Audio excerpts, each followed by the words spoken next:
Assalamualaikum warahmatullahi wabarakatuh. Waalaikumsalam warahmatullahi wabarakatuh.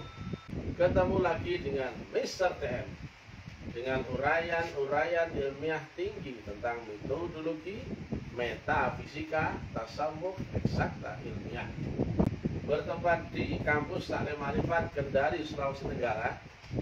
Judul yang kita angkat kali ini adalah siapa yang diperintah ibadah. Wa ma khalaqtul jinna wal insa illa liya'budun. Dan diciptakannya jin dan manusia hanya untuk beribadah kepada Allah. Ya, jin dan manusia loh ya. Di sini tidak menyebut hewan, tanaman atau benda, betul kan? Kok jin dan manusia? Dan walaupun diciptakan untuk beribadah, tapi beribadah memakai rukun syarat. Umpama air aqua botol dibikin, nah mana ini? Nah ini misalkan ya, larutan kaki 3 dibikin untuk diminum untuk menghilangkan panas dalam. Endorse. Kalau ada itu ya iklan bagi saya, endorse. Ya, jelas ya. Tapi kalau kau minum, kau harus buka dulu tutupnya. Jelas nggak? Jelas ya? Jelas. Nah, demikian juga kau diciptakan, dibikin untuk menyembah Allah. Tapi menyembah Allah pakai rukun dan syarat, gak asal-asalan. Makanya yang mendapatkan perintah beribadah adalah bagian beriman. Manusia yang beriman. Jin pun jin yang beriman. Kenapa kok jin dan manusia? Kenapa kucingku nggak disuruh beribadah? Kenapa burung kakak tuaku nggak disuruh bersyahadat? Ya kan? Karena inilah ya. Inilah alam akal, alam dunia ya. Ini ada batas 0%, ini ada batas 100%. Di atasnya akal apa? Roh. Nah ini ya, di bawah akal apa? Nafsu ya, daya hidup dan pasif hidup ya. Nah, roh di mana? Di atasnya hewan apa di atasnya manusia? Di atasnya manusia. Di atasnya akal manusia. Maka hewan harus naik dimensi dulu ke alam akal, baru bisa naik ke alam roh, betul nggak? Karena Allah itu di alam akal, di alam nafsu atau daya hidup atau benda, atau di alam roh. alam akal. Allah itu di alam roh, tepatnya maha rohani tertinggi. Jelas? Nah, tapi kata Tuhan, urusan roh urusanku. Tapi rohmu ya kau sendiri yang urus, betul nggak?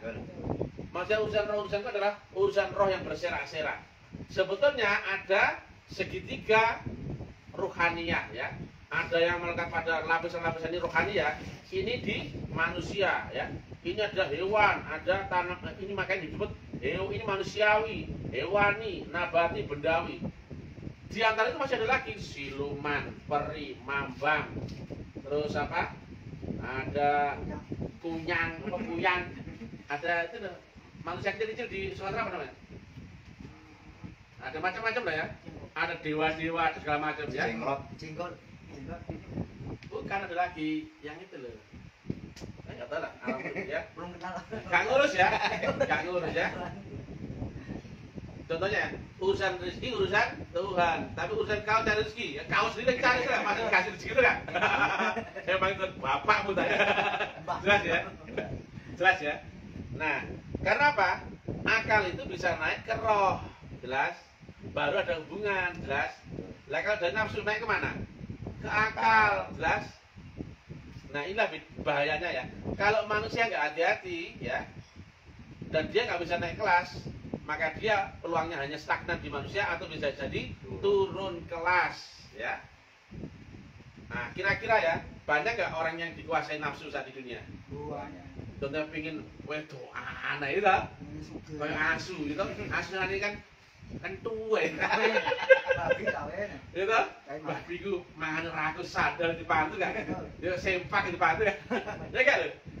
Nah itu nafsu kewan, gitu. Maka besar kemungkinan. Karena apa?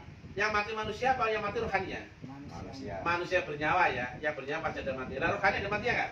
Nggak ada. maka sebetulnya kau itu mengalami kehidupan yang lama sekali dan gak ada ujungnya ya, rohanimu ya. Tapi episode seolah-olah kau baru hidup di kali ini saja enggak? Nah, padahal kau telah alami bermacam-macam lapisan kehidupan ya, episode ya, tapi kau nggak ingat ya toh?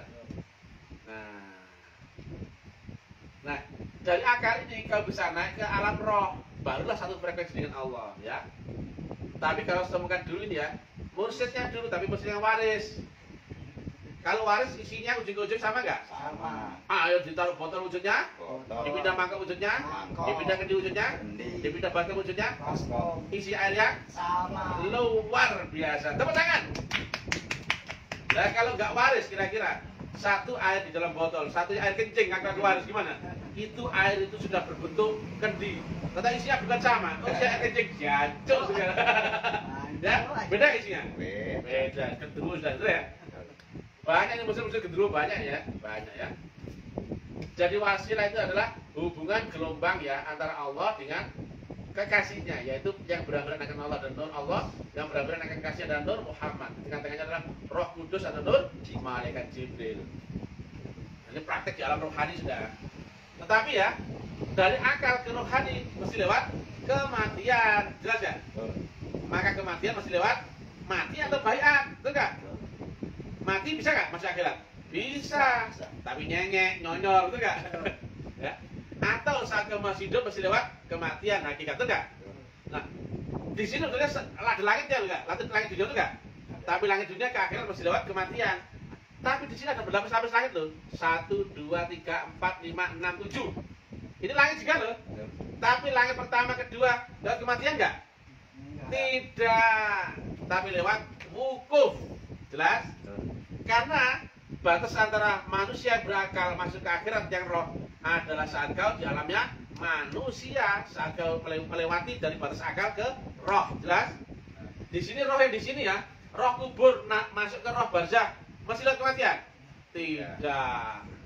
Tapi mesti lewat wukuf, baru kemudian naik dimensi. Demikian juga naik mesti lewat apa? Wukuf ya. Ini deh ya. Wukuf itu nanti di alam bening-bening ya kondisinya. Kau ada di batas ambang ya, maka begitu kau tersadar kau sudah bangun di atas dimensimu yang lalu. Ini alam akal, alam sadar. Ini alam di atas sadar atau ultra sadar. Lah ujungnya adalah maha sadar. Ini ya ultra sadar. Ada berapa lapis guys? 7 lapis. Ya jelas ya. Tapi bahaya di sini. Jika kau hidupmu dipengaruhi oleh ini, wah bahaya pol ini. Nanti kalau kau jadi kucing, nanti tak piara ya. Nah, Cuma di masjid. iya ya. Jaga ikan. Jadi dan jalan banyak ini ya, hanya ini ya. Kiblat itu kemana? Ke Allah lewat mana kiblatnya? Ini ya. Betul nggak? Ini wajah itu kenapa bukan kepada Allah langsung? Nggak tembus, betul nggak? Karena maha metafisika, betul nggak? Maha metafisika tergambar nggak? Tidak. Terbayangkan? Nggak terbatas? Tidak. Kau terbatas, maka nggak ketemu ya. Tapi mursyid, jahilnya ada nggak? Jahilnya? Ada. Maka kebayang nggak? Tergambar nggak? Maka betul nggak kamu menghadap Allah lewat mursyid? Ini wajah tuh wajhiyah. Loh, kok wajhiyah? Apakah Allah ada wajahnya? Iya, yang di dunia itu nggak? Itu kias ya, Allah di dunia adalah utusannya, jelas ya. Dan kau adaptasinya harus nol, betul nggak? Agar kau terbebas dari panca inderamu dan akalmu. Kau terbebas dari pikiran positif dan negatif, betul nggak? Nol saja ya. Positif perlu nggak? Nggak perlu. Negatif? Nggak juga sih, betul nggak? Baik buruk perlu nggak? Nggak perlu. Halal haram? Nggak perlu. Karena apa? Ini sudah bukan di otak akal lagi. Kalau ada otak ada ini, ada akal jelas. Tapi kalau adaptasi dengan kolbu yang ada adalah gelombang. Jelas? Roh bisa nggak membaca positif negatif? Nggak perlu. Kenapa? Akhirnya ada nggak positif negatif? Benar salah? Islam Hindu? Laki perempuan? Banci? Waktu? Jelas ya? Adanya positif negatif hukum dua kutub adalah saat kau memakai akal. Jelas?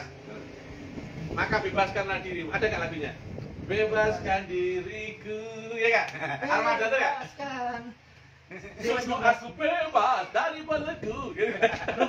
Iya. Kayak dagelan kita ya. Lo terus ya? Nah, jelas ya. Jangan berpikir positif, jangan berpikir negatif. Karena kau berpikir ya, kau nolkan dirimu secara gelombang mutlak.